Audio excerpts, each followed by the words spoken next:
Desert of Love, a love story born in the quiet beauty of Greece. Dreams adorned in eyes turned to dust in the desert. Every call of love vanished in the intensity of silence. Though lips were mute, the heart kept singing. Silence kept screaming with the weight of longing. We burned in sunlight, yet longed for moonlight.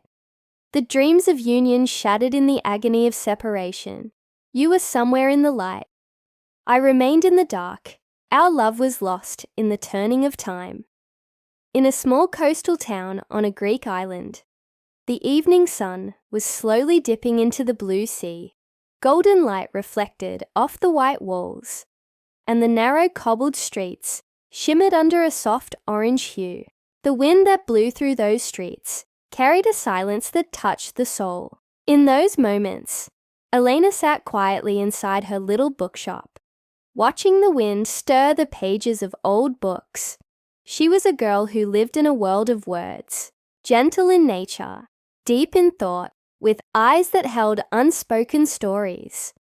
Tourists came and went from her shop every day, yet Elena's life felt paused. As though caught between breaths, her smile never fully bloomed, and her silence carried a quiet ache. No questions, no answers, just the echo of unwritten lines. Then one day, he arrived. Adrian, an Italian photographer, camera slung around his neck. His eyes worn with the fatigue of a long journey, he asked for a translated version of Greek poetry. Elena looked up at him. For a moment, the air stilled. Time froze. He was a stranger. Yet something about him felt familiar. Perhaps it was his eyes, like a forgotten line from an old poem, filled with sorrow, yet soft. Adrian started coming by every day, sometimes to buy poetry, sometimes to sip Greek coffee, sometimes just to look at Elena. They spoke little, but their silences slowly turned into something deeper, something unnamed, yet undeniable, a feeling that slipped into the heart like a melody in the wind. Adrian began to change too. In Elena's eyes, he saw peace no photograph had ever captured, but inside him lay an emptiness, a past left open, like an unfinished letter. One evening, as the island glowed in its golden sunset, Adrian whispered, "I wish I had met you earlier." Elena gently asked, "Why earlier?" He looked away. "Because my heart had already written itself in someone else's name, but she's gone now, forever.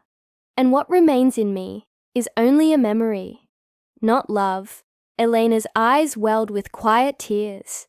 She didn't cry, didn't speak, just folded her feelings into the orange dusk and walked away, burying her voice in the silence. But love doesn't die. Adrian soon realized Elena's silence was a voice calling out to him. He spent days wrestling with his past, longing to say what he had left unsaid. One day, without a word, he left. He didn't return the next day, nor the next. And eventually news came. Adrian had left the island. The shop remained. The books remained. The poem he left behind remained. But the man who once lit up her world was now only a memory between pages. Elena continued working. Her eyes still searched every passerby. In every foreign tourist, she hoped to glimpse Adrian's shadow. That poem he had left. She read it every day. In every line, she heard his voice. Then one breezy morning, a letter flew in and struck her door. Elena picked it up. It was from Adrian. "If you still remember the poem I never finished, if you still hear me in the lines I left behind, then I want to return. I want to answer the questions I never had the courage to face." Elena didn't hesitate. She walked the old street where the evening sun still glowed golden on the cobblestones. There he stood, Adrian. The same camera, the same eyes. But this time, they were not tired. They were searching for home. Elena stopped. She looked at him. Adrian said nothing at first, just waited with a quiet hope in his gaze. Elena smiled softly, then spoke. That poem was never incomplete. It was you who left it halfway. Adrian held out the same poem, worn at the edges, trembling in his hand. Can I finish it now? He asked.